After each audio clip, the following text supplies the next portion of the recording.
할렐루야. 하나님의 전을 찾은 여러분에게 하나님의 은혜와 평강이 함께 하시기를 주님의 이름으로 축복합니다. 오늘은 주님을 자랑하십시오 라고 하는 제목으로 하나님의 말씀을 전하겠습니다. 여러분, 우리가 살아가면서 참 자랑할 일들이 많아요. 자랑할 일들이 없어도 자랑하고 싶은 게 사람입니다. 또 교회 안에서도 마찬가지예요. 우리가 조금 잘 되고 어떤 응답을 받고 문제가 해결되면 자랑하고 싶은 마음이 올라옵니다. 그러나 우리의 자랑은 우리를 높이고 드러내는 것이 되어서는 안 됩니다.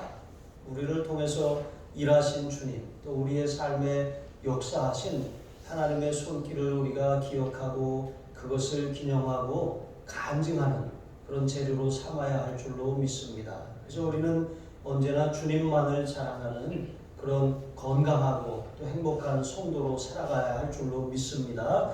자, 왜 성도들은 세상의 지혜나 세상의 능력을 자랑하지 말고 오직 주님만을 자랑해야 하는지 오늘 말씀을 통해서 몇 가지 교훈을 살피며 은혜를 나누겠습니다. 첫 번째로 세상의 기준으로 우리가 부르심을 받은 것이 아니기 때문입니다. 26절에 보시면 고린도 교회 성도들은 대체로 무엇을 세상적으로 자랑하기에 그렇게 부족한 사람들이, 그러니까 자랑할 것이 없는 그런 사람들입니다. 당시에 이 로마 제국은 이제 식민 세계를 통해서 확장되고 이루어졌기 때문에 이 다스리는 사람들보다 노예라든가 이런 하층민의 신분을 가진 사람들이 더 많았습니다. 그러니까 교회 안에 들어온 사람들도 자연스럽게 신분이 낮거나 아니면 많이 갖지 못한 그런 사람들, 삶의 문제와 어려움이 많은 그런 사람들이 자연스럽게 교회 안으로 그렇게 들어오게 된 것입니다. 자, 그래서 그들이 그렇게 아무 내세울 것도 없으니까 우리는 아무 내세울 것이 없기 때문에 스스로 나는 쓸모없는 존재야, 나는 불필요해, 이렇게 할 것이 아니라 오히려 더 겸손함을 그렇게 내세울 수 있는 그런 좋은 축복의 기회가 되는 것이죠. 뭔가 자랑할 것이 없으니까 우리가 주님을 자랑하게 되지 않습니까? 뭔가 내세울 것이 없으니까 나는 주님밖에 없어요, 이렇게 말하기가 쉽지 않는 것입니다. 쉬운 것입니다.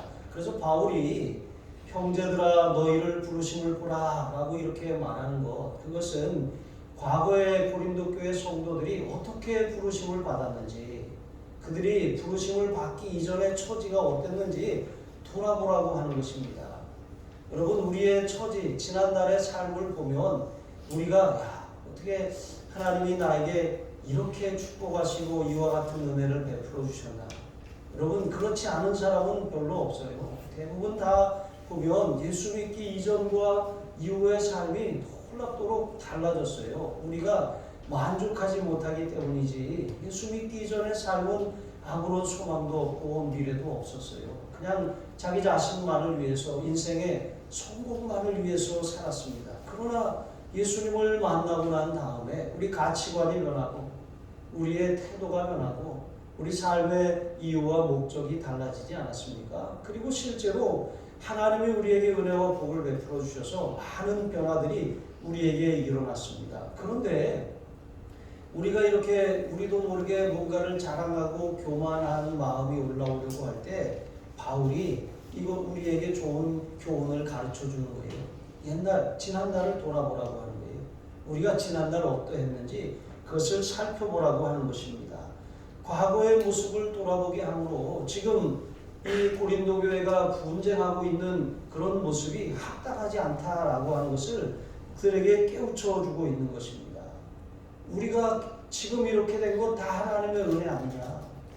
하나님이 재물 얻는 능력도 주셨고 하나님이 우리에게 많은 축복을 허락하여 주셔서 자녀들의 앞길도 열어주시고 또 우리가 이만큼 살게 하시고 우리의 형편도 예전보다 엄청 나아지지 않게 그렇게 하십니다. 우리의 믿음도 의지할 것 없던 그런 삶을 살던 우리에게 하나님이 산 소망을 주시지 않았냐. 이렇게 이 모든 것이 다 하나님의 은혜가 아니냐, 이렇게 말하고 있는 것입니다. 실제로 이 고린도 교회 성도들 대부분은 육체로, 그러니까 세상의 기준으로 봤을 때 지혜로운 자도 없었고 능한 자도 없었고 또 문벌 좋은 자도 많지 않았습니다. 지혜롭다라고 하는 것은 그런 헬라 철학에 능숙하다라고 하는 것이고, 또 능하다라고 하는 것은 그들이 어떤 이 많은 부와 그런 지위를 얻었다라고 하는 것입니다.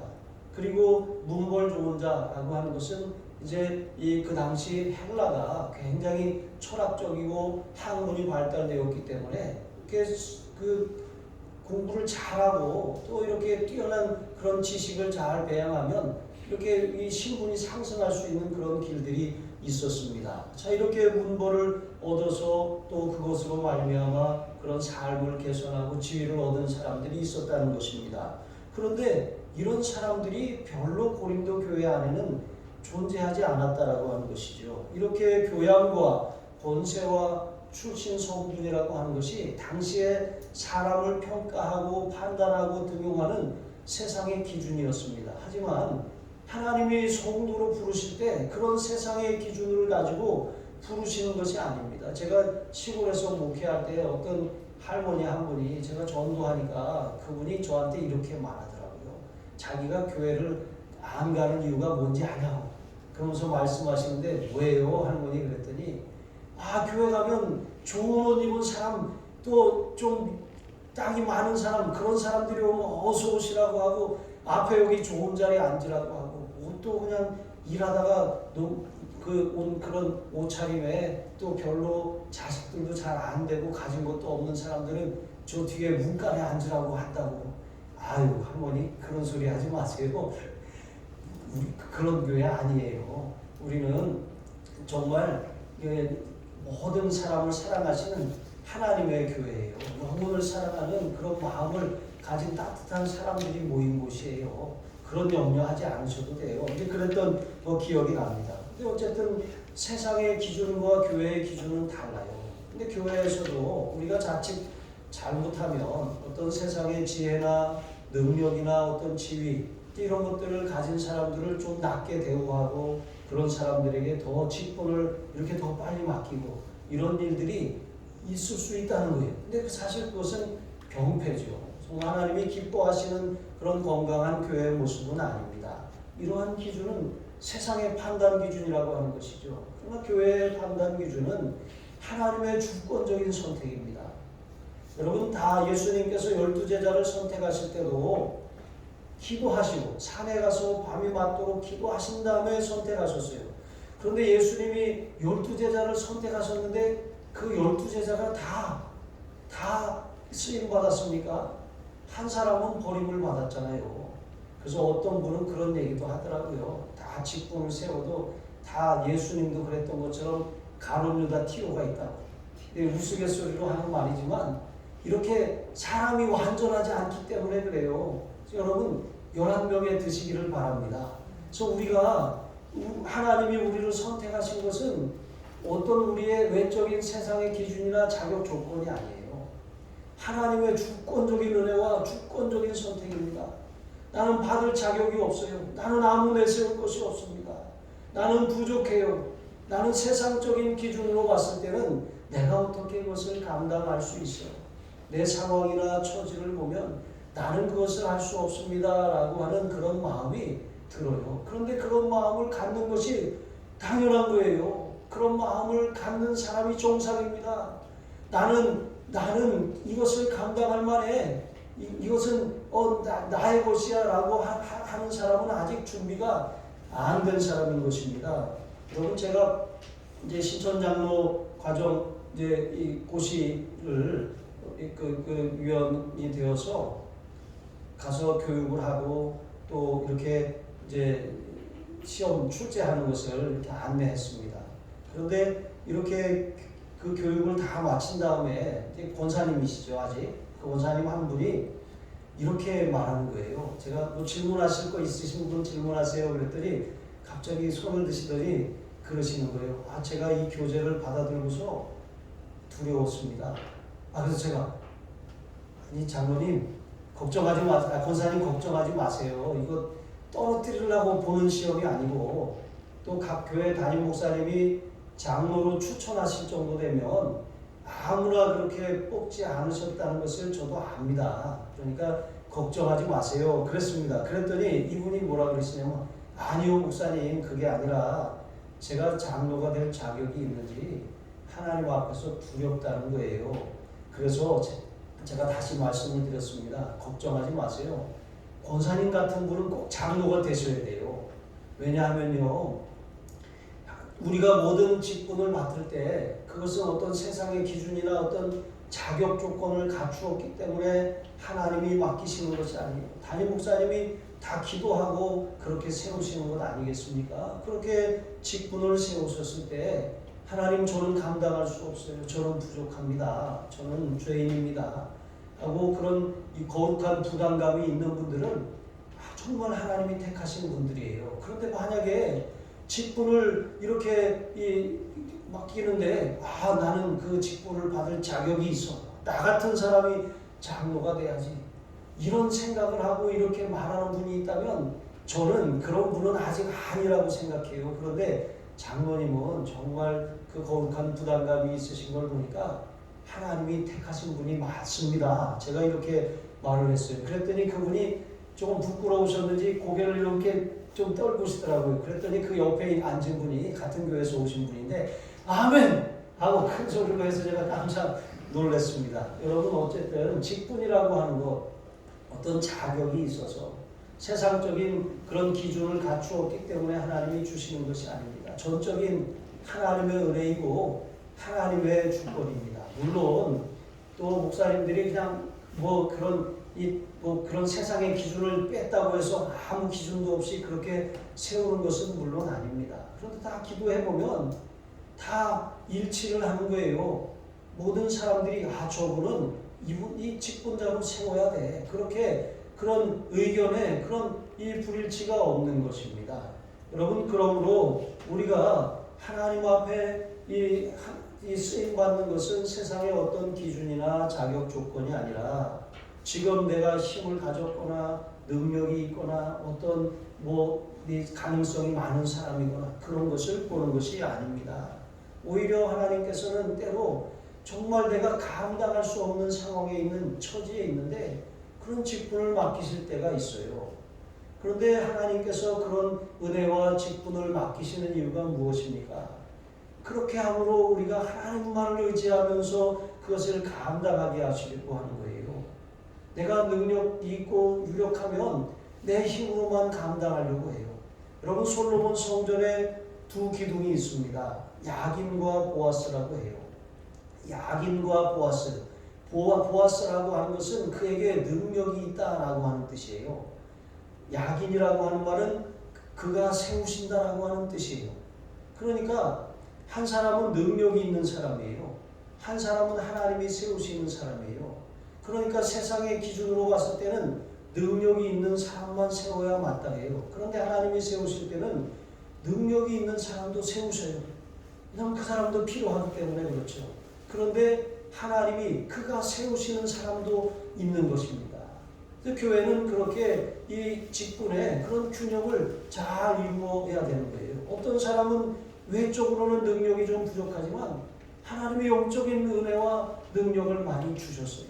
오히려 더 겸손하게 하시고 더 많이 부족하니까 더 많이 기도하게 하셔서 이 교회가 건강하게 성장할 수 있도록 그렇게 이끄시는 것입니다. 천국의 기준으로 봤을 때는 너나 없이 다 누구나가 죄인인 것입니다. 다 하나님의 직무 아래 있으며 다 하나님의 심판이 예정되어 있는 거예요. 인간의 상태입니다. 다 아담의 원죄 아래 놓여 있기 때문에 그런 것이죠.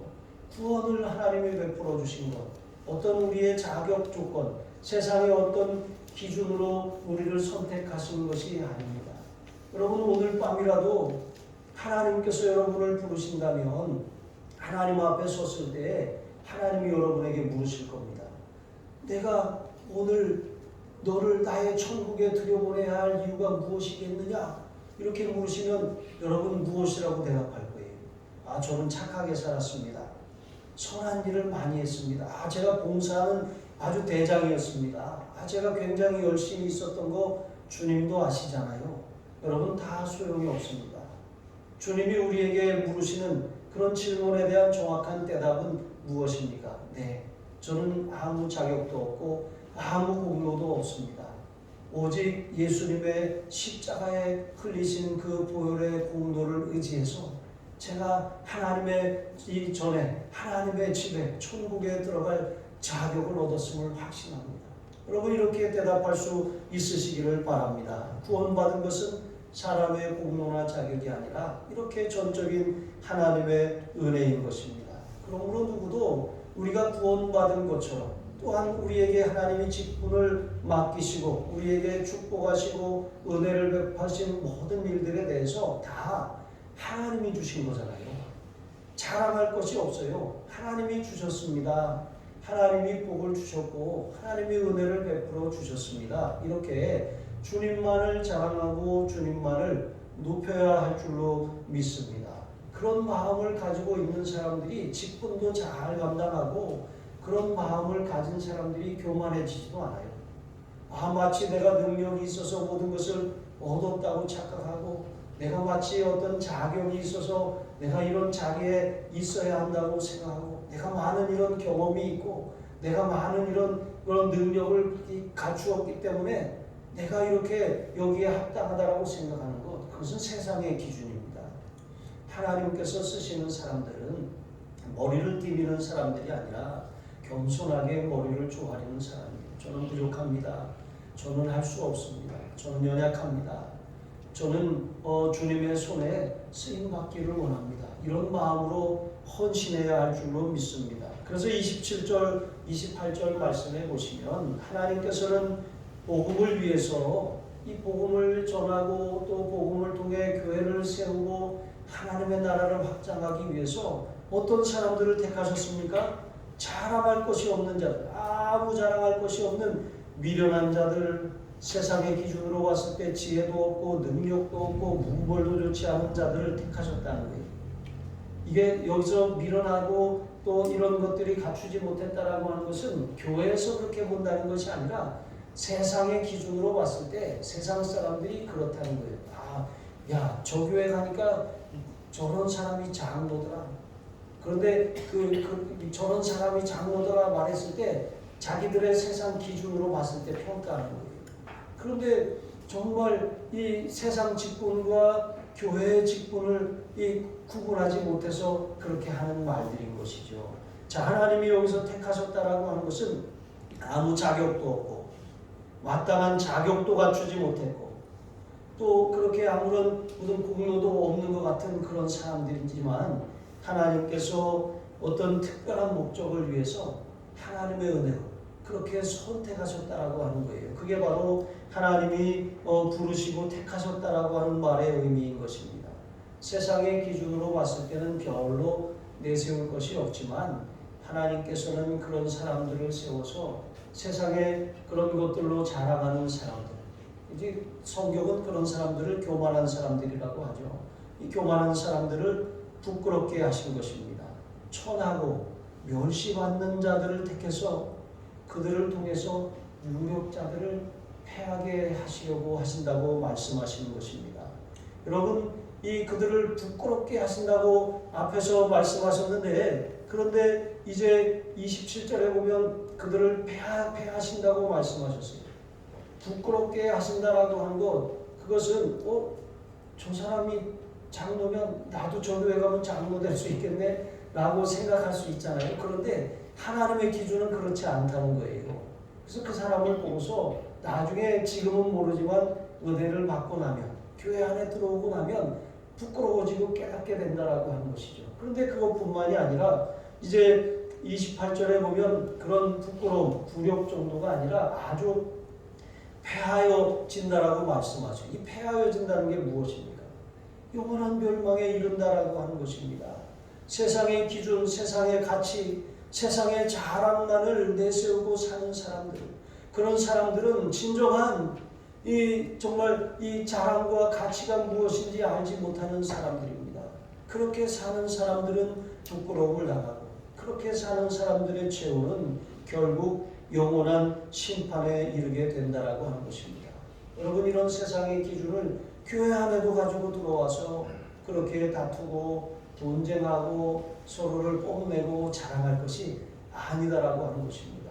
하나님이 우리에게 많이 주셨다라고 하는 것, 이것은 많이 섬기라고 하시는 하나님의 명령입니다. 하나님이 우리를 높여주셨다라고 하는 것은 그만큼 더 많이 낮아지고 겸손함으로 더 많은 사람들을 하나님께로 인도하라고 하는 하나님의 명령입니다. 그것을 잘 감당하는 사람들을 청지기라고 해요. 그런 청지기들에게, 충성되고 신실한 청지기들에게 하나님은 더욱 많은 것들로 맡겨주시는 줄로 믿습니다. 그와 같은 복을 받아 누리시기를 주님의 이름으로 축복합니다. 그리고 두 번째로, 그러므로 우리는 언제나 오직 그리스도만을 자랑해야 합니다. 29절과 30절에 보시면 하나님께서 누구를 택하시고 부르실 때 어떤 세상의 기준이 아니라 전적인 하나님의 은혜와 주권으로 그렇게 택하셨습니다. 그렇게 하신 이유가 무엇입니까? 아무도 자랑할 수 없게 하기 위함이라고 했습니다. 여러분, 우리를 구원하실 때도 마찬가지입니다. 너희가 그 은혜를 인하여 믿음으로 말미암아 구원을 얻었나니 이것은 너희에게서 난 것이 아니요 하나님의 선물이라.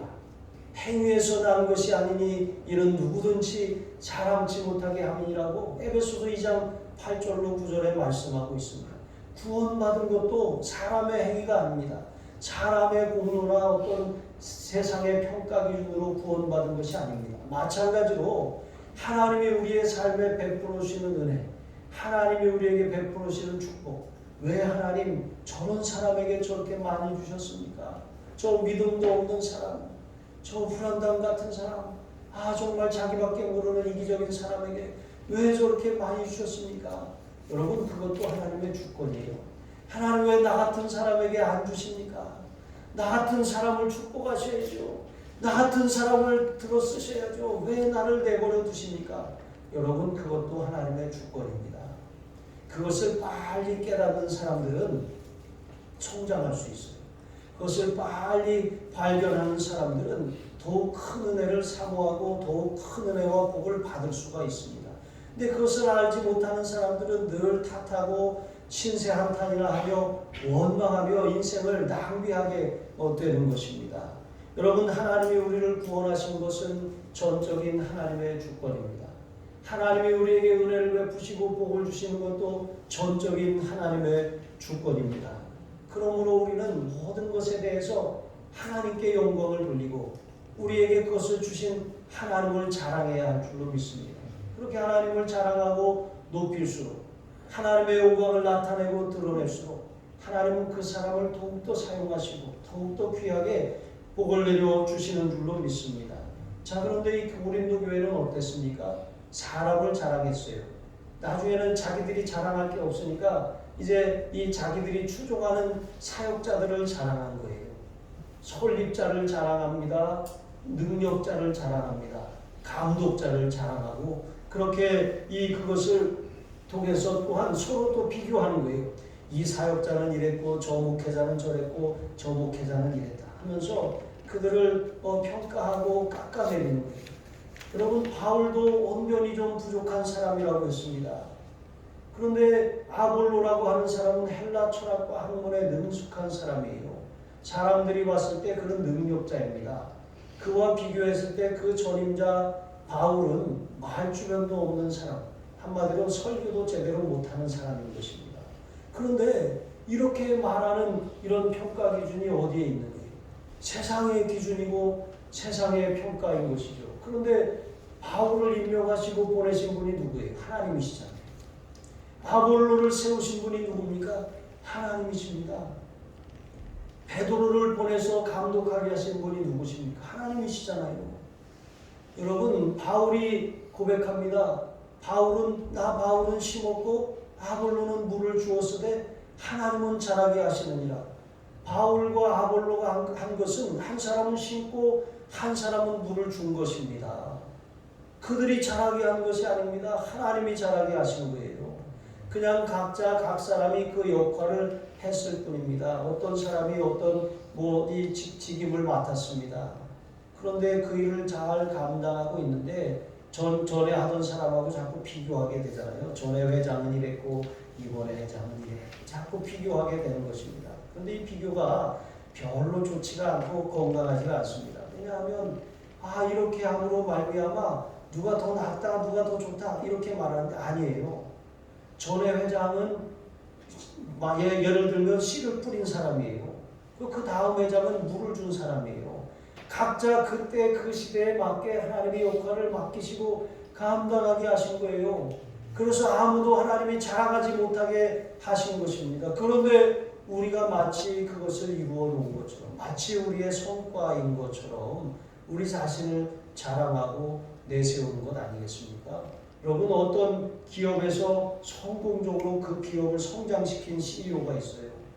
그러니까 이제 그 기업이 아주 그냥 세계적인 글로벌 기업으로 성장하고 나니까 다른 기업에서 이 CEO를 스카우트해 가는 거예요. 더 많은 연봉을 약속하고 우리 회사도 그와 같이 좀 살려줘라 하고 그렇게 불러갔어요. 그런데 이 사람이 딱 가서 이 회사가 살아날 줄 알았더니 주저앉아 버렸어요. 여러분, 이런 일들이 많아요. 실제로. 왜 그렇습니까? 어떤 사람이 어떤 나라나 기업이나 교회에 또 어떤 직분에 어떤 그런 이 공동체의 역할을 맡으면 하나님이 그 시대에 그를 사용하신 거예요.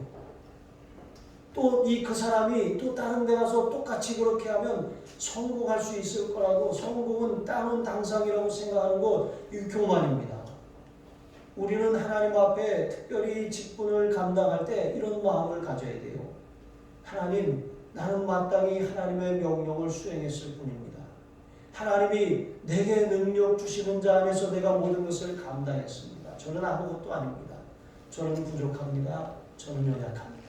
이런 마음으로 감당할 때 하나님이 새로운 일들을 맡기실 때도 능력을 주시고 감당하게 하십니다. 그래야 자기 자신이 안 드러나고 자기를 자랑하지 않고 하나님의 영광을 드러내지 않습니까? 그래야 기도하게 되고 그래야 믿음으로 감당하지 않습니까? 여러분, 그래서 하나님께서는 우리가 언제나 그리스도만을 자랑하라고 하신 것입니다. 30절에 보시면 이제 하나님께서 세상의 기준으로 고린도 교인들을 부르시지 않았다 그랬어요. 세상의 조건을 가지고 그들을 구원하신 것이 아니라고 하는 것입니다. 하나님의 전적인 은혜, 주권적인 역사로 말미암아 그들을 구원하셨습니다. 세상이 요구하는 어떤 자격 조건이나 기준을 따라서 이 사람은 성도가 될 만한 사람, 이 사람은 불합격, 이렇게 해서 누구는 교회 안에 들어와도 되고 안 되고 이렇게 하나님이 하신 것이 아니라고 하는 것입니다. 마찬가지로 우리에게 하나님이 주신 축복과 모든 은혜, 모든 직분과 우리에게 감당하게 하신 사역들, 여러분, 그것은 하나님께서 우리에게 은혜로 맡기신 거예요. 은혜로 맡기셨으면 우리가 은혜로 감당해야 돼요. 은혜로 맡기셨는데 마치 우리가 어떤 자격이 있어서 착각하고 교만해지는 순간 우리는 은혜로 감당하지 않고 자기가 감당하려고 해요. 그러면 자기가 감당하다가 한 1년, 2년 하다 보면 못해요. 안 해요. 지쳤어요. 그만하고 싶어요. 이렇게 하게 되는 거예요. 그런데 하나님의 은혜로 감당하는 사람들은 날마다 새 힘과 새 은혜가 있습니다. 놀라운 열매들이 나타나신 것이죠. 자, 이렇게 하나님께서 우리에게 모든 것을 은혜로 주셨는데 하나님이 주신 은혜 중에 은혜, 하나님이 주신 선물 중에 선물, 가장 큰 은혜가 무엇입니까? 바로 예수 그리스도십니다. 여러분, 예수님이 우리에게 이 가장 귀한 축복이고 가장 귀한 선물입니다. 로마서 8장 32절에 보시면 자기 아들을 아끼지 아니하시고 우리 모든 사람을 위해 내어주시니가 어찌 그 아들과 함께 모든 것을 우리에게 주시지 아니하겠느냐. 여러분, 아들을 내어주셨다라고 하는 것은 전부를 내어주셨다는 거예요. 여러분, 자식이 아프면 차라리 내가 아팠으면 하는 그런 마음이 드는 게 부모의 심정이잖아요. 그런데 자식의 생명을 희생하고 내어줄 정도로 하나님이 우리를 그렇게 아끼시고 사랑하신 거예요. 아들 하나밖에 없는 독생자를 주신 그 하나님께서 아들과 함께 모든 것을 우리에게 내어주시지 않겠습니까? 그러니까 하나님의 아들이 우리에게 가장 귀한 선물 중에 선물이고 축복 중에 축복이라고 하는 것입니다. 모든 인간은 지혜가 없어서 뚱뚱한 짐승과 같아요. 그러니까 멸망으로 달려가는 짐승처럼 그렇게 살아가는 거예요. 인생이 영원할 것처럼 자기만을 위해서 그렇게 살아갑니다. 그런데 그렇게 살면서 죄를 짓고 의로움도 없고 거룩함도 없고 그렇게 결국 그 죄로 말미암아 심판에 이르게 되는 그런 험악한 존재가 바로 인생인 것입니다. 육신을 위해서는 막대한 돈을 지불합니다. 막대한 돈을 들여 치장하고 가꿉니다. 그러면 마치 자기 자신을 굉장히 아주 영화롭게 만들어주는 것 같습니다. 하지만 그 안에는 죄악이 가득해요. 부끄러움이 하나님 앞에 섰을 때 낱낱이 다 드러나게 될 것입니다. 그 수치를 가려줄 유일한 옷은 예수님밖에 없어요. 예수님이 우리의 의로움이 되십니다. 예수님이라고 하는 그 구원의 옷을 입지 않으면 아무도 하나님 앞에 섰을 때 부끄러움을 당하지 않을 자가 없는 거예요. 예수님이라고 하는 의로움의 옷만이 우리를 영화로운 천국에 들어가게 하시는 줄로 믿습니다. 비싼 향수를 통해서 사망의 냄새를 가리고 인간적인 죄악의 냄새를 가리면서 이 생명의 향기이신 그리스도의 향기를 얻지 못하는 거예요. 잘 씻지 않고서 이 유럽 사람들은 물이 귀해서 향수가 많이 발달하지 않았습니까? 우리나라 사람들은 씻는 것을 좋아하면서도 또 향수를 또 좋아해요. 그런데 향수가 때로는 좋은 것도 있습니다. 그런데 좀 지나치면 이게 이 좋은 향기도 너무 강하고 지나치면 아주 이 좁은 공간에서 굉장히 괴로움을 줄 수가 있습니다. 적당히 사용해야 되는 것이죠. 그런데 이 비싼 향수를 바르면서도 실제로 우리의 삶에 어떤 그리스도의 향기가 나지 않는 그것을 우리가 안타까워하지 않는다는 거예요. 여러분 집 한 채 얻으려면 얼마나 많이 수고해야 됩니까?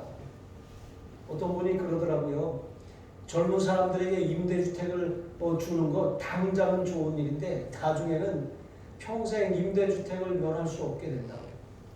근데 되게 이 생각을 해보니까 힘들고 어려워도 어떻게 해서든지 집을 마련하게 해주면 이 집값은 자연스럽게 올라가게 되어 있으니까 이런 말도 또 조심해야죠. 이게 또 괜히 또 이렇게 투기를 조장하는 말이 될 수가 있어요. 어쨌든 제가 그 말을 이렇게 들으면서 그래 또 그게 또 합당한 말이구나 이런 생각이 들었습니다.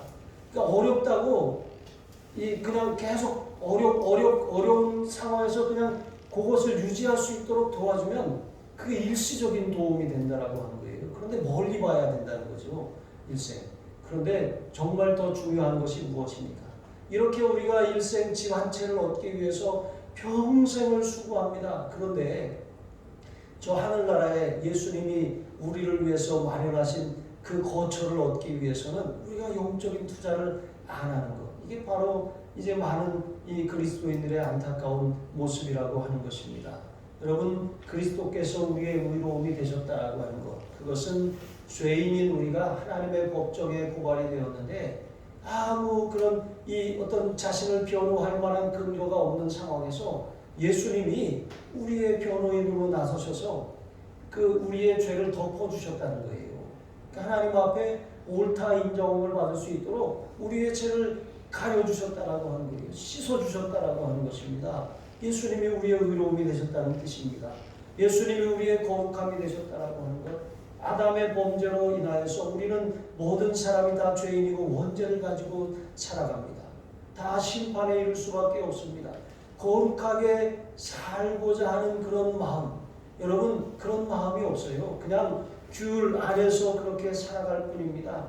규율을 어기면이 아니라 이것을 걸리면 범법자가 되는 것이고 걸리지 않으면 범법자가 되지 않는 것. 이게 바로 세상의 이치이고 세상의 법입니다. 그러나 하나님 앞에서는 그 모든 것이 다 드러나는 거예요. 그 동기와 품은 뜻, 마음의 생각조차도 하나님 보시기에 다 죄악인 것이죠. 그래서 사람은 거룩함을 치장할 뿐이지 사람의 능력으로 거룩해짐을 얻을 수가 없습니다.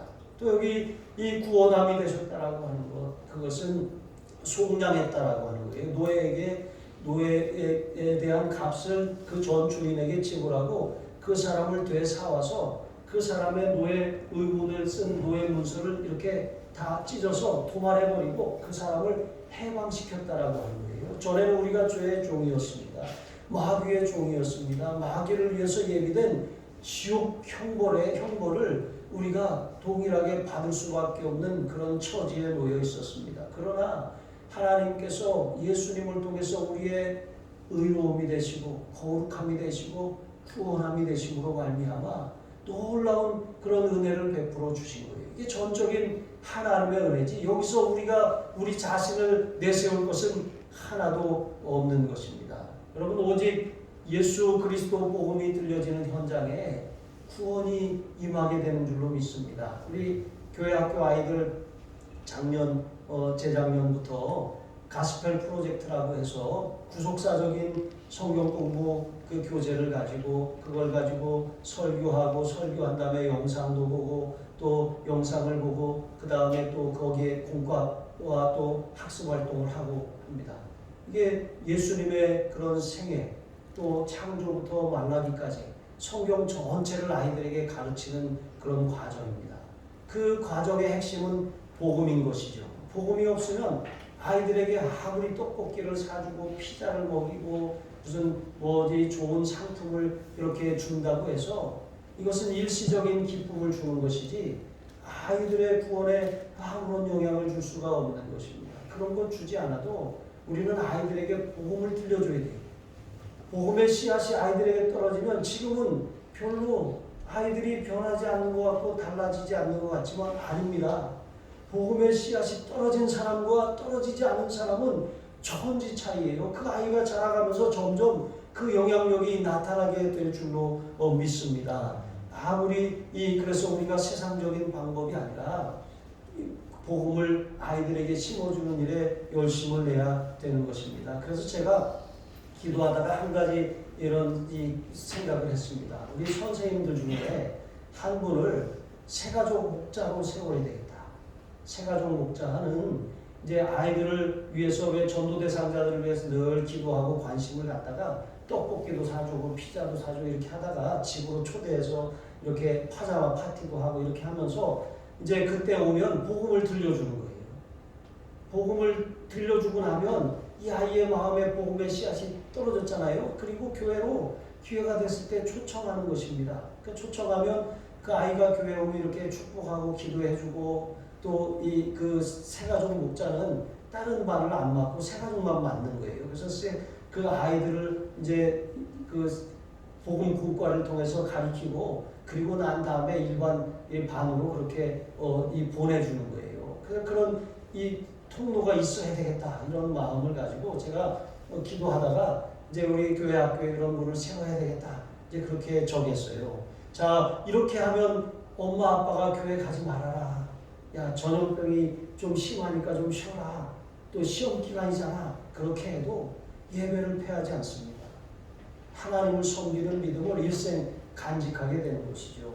여러분 이런 목자가 세워질 수 있도록 기도해 주시기를 바랍니다. 자 이제 말씀을 맺겠습니다. 자 그렇습니다. 우리는 우리의 모든 자랑은 우리 자신이 되어서는 안 됩니다. 오직 예수님만을 자랑하고 그리스도 복음만을 그렇게 자랑하고 하나님께서 그리스도를 통해서 이루어 놓으신 그런 구속 사역을 자랑하고 또 그것을 통해서 우리에게 주신 사명을 잘 감당해야 할 줄로 믿습니다. 그것을 잘 감당하는 사람들에게 더 많은 은혜와 더 많은 축복을 맡겨주실 줄로 믿습니다. 육신의 눈에 보이는 것을 자랑하고 또 그것을 통해서 서로 분쟁하고 세력을 확장해 나가고 그렇게 하는 것이 아니라 바울처럼 믿음의 눈이 열려서 정말 하나님의 그런 놀라운 그런 영광 가운데 우뚝 서 있는 예수 그리스도의 십자가고 그 십자가만을 그렇게